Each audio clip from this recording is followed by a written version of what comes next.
This property report is powered by realestate.com.au. Know the value of your home today. Track your property now.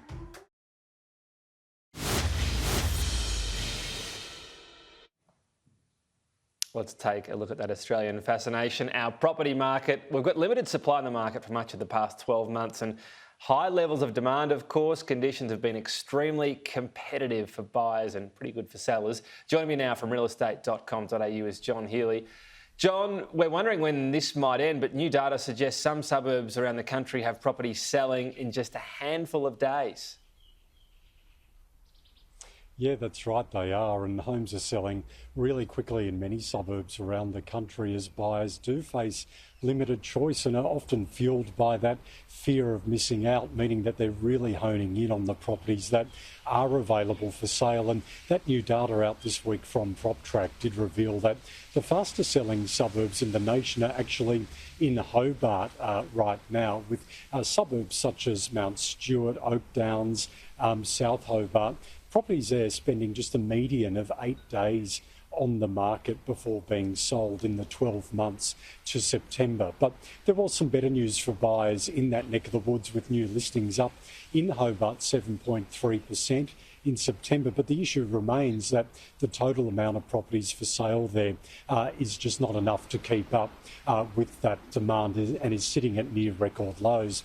But in terms of Sydney, Melbourne and Brisbane, the fastest selling suburbs there have properties selling in under a fortnight, a little bit longer around the fastest selling suburbs in Adelaide and the ACT. But these suburbs are selling in super quick fashion, largely due to the COVID-led lifestyle shift that we've seen during the pandemic as buyers look at outer suburban areas for their next move. So Mount Annan, for example, in Sydney, that's around 60 kilometres from the southwest of the Sydney CBD. Cockatoo, that's a tree change suburb, 48 k's from Melbourne. Moggill, around 20 kilometres from Brisbane. So what's driving that demand into these areas is really that now shift to remote and hybrid working, allowing people to live further out of the city, and the fact that they can get some better affordability in these areas and more space, which people have been craving as well during the pandemic.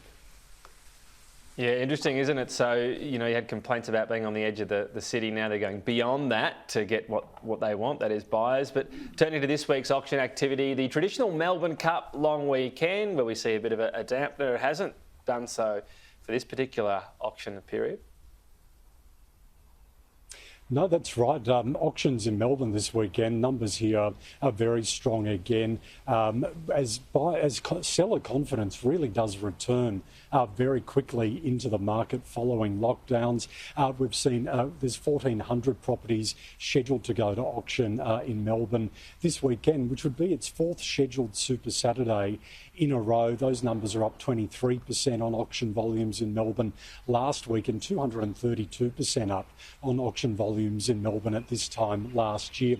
There's actually a fifth Super Saturday being penciled in currently for Melbourne next weekend as well. Sydney as well has got some really big numbers this weekend, 770 homes set to go under the hammer there. That is up 52% on auction volumes in Sydney this time last year. There's also a Super Saturday of more than 1,100 homes currently scheduled for Sydney next weekend as well. Big numbers around Adelaide and Brisbane too, both of those cities boasting more than 200 auctions this weekend, which is quite remarkable. Canberra up over the 100 auction mark as well.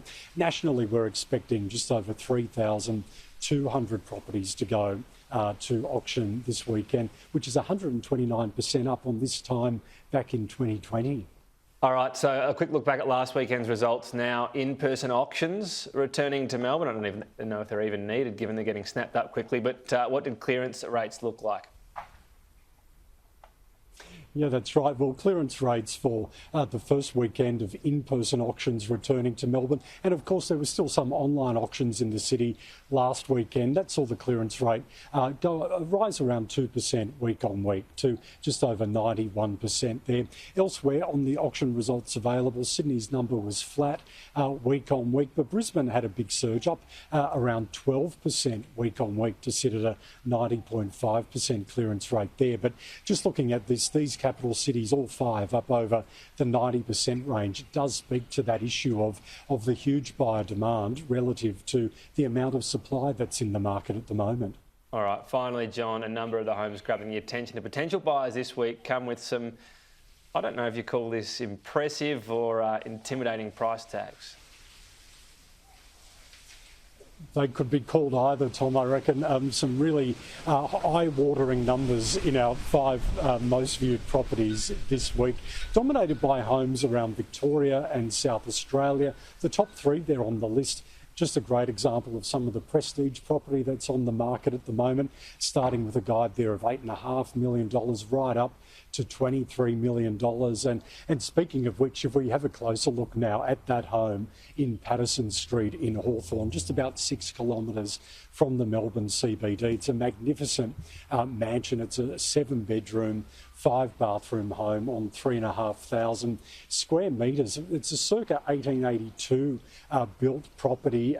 So with all of that old world charm and character, but could very easily cope with any demand of a modern day family. And only very few of us could dream about a property like this. But for those lucky enough, it is on the market via an expressions of interest campaign until the 30th of November, Tom. All right. For those that can afford it, good luck to you, John. Thank you very much. Brings the latest of Australia's property market.